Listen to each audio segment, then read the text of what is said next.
Narating niyo na ba itong tagong-yaman ng kalikasan dito sa San Gabriel, La Union? Tara, tuklasin natin. Para sa panibago nating travel and adventure, dadalhin ko kayo sa isang bayan na sikat sa nagkagandahang mga talon. At bago tayong tuluyang sumabak sa trail, duman muna tayo sa kanilang munisipyo para magrehistro. Ay! Good morning, sir! Sama natin ating tourism officer, Sir Darren. Hello, guys. Dito, opisyal tayong winelcome at binigyan ng maayos na briefing ng kanilang tourism officer na si Sir Daryl Dacumos. Mabuhay everyone! Daryl Dacumos po, Tourism Officer of the Municipality of San Gabriel. And if you plan, if you wish po to visit us here in San Gabriel, La Union, please don't forget po, paalala namin to always register here at the Municipal Hall to be assisted accordingly po para po safe at mag-enjoy po tayo sa pagpunta sa aming attraction. Thank you very much! Matapos ang briefing, diretso na tayo sa ating destinasyon. Pero bago natin marating ang Barangay Lakong, ay dadaan tayo sa ibang bahagi ng bayan ng Bacnotan.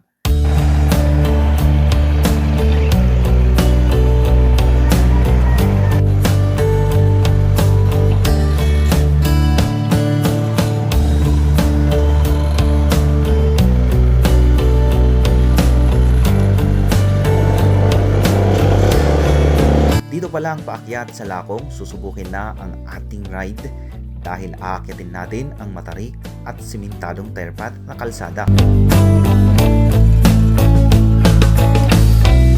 Bawat falls.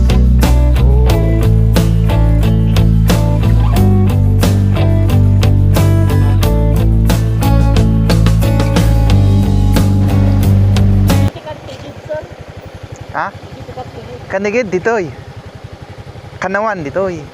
Kanawan. Okay. Katikit daw.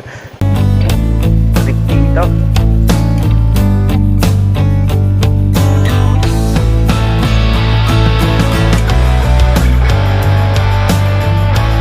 Mula sa jump-off point, kailangan nating maglakad ng 5 hanggang 10 minuto.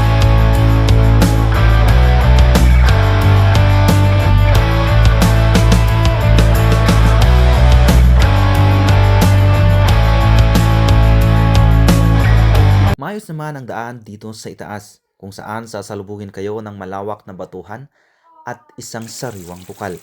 May mga mababaw na languyan din na pwede sa mga bata. Pero paalala lang, medyo may lumot pa ito sa ngayon kaya mag-ingat sa pag-apak.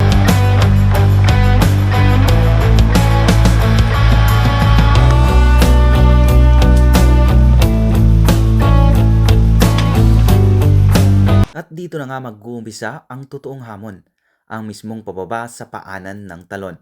Medyo mahirap at matarik ang bahaging ito dahil wala pang maayos na daan. Kaya kinakailangan nating humawak sa mga baging para sa suporta.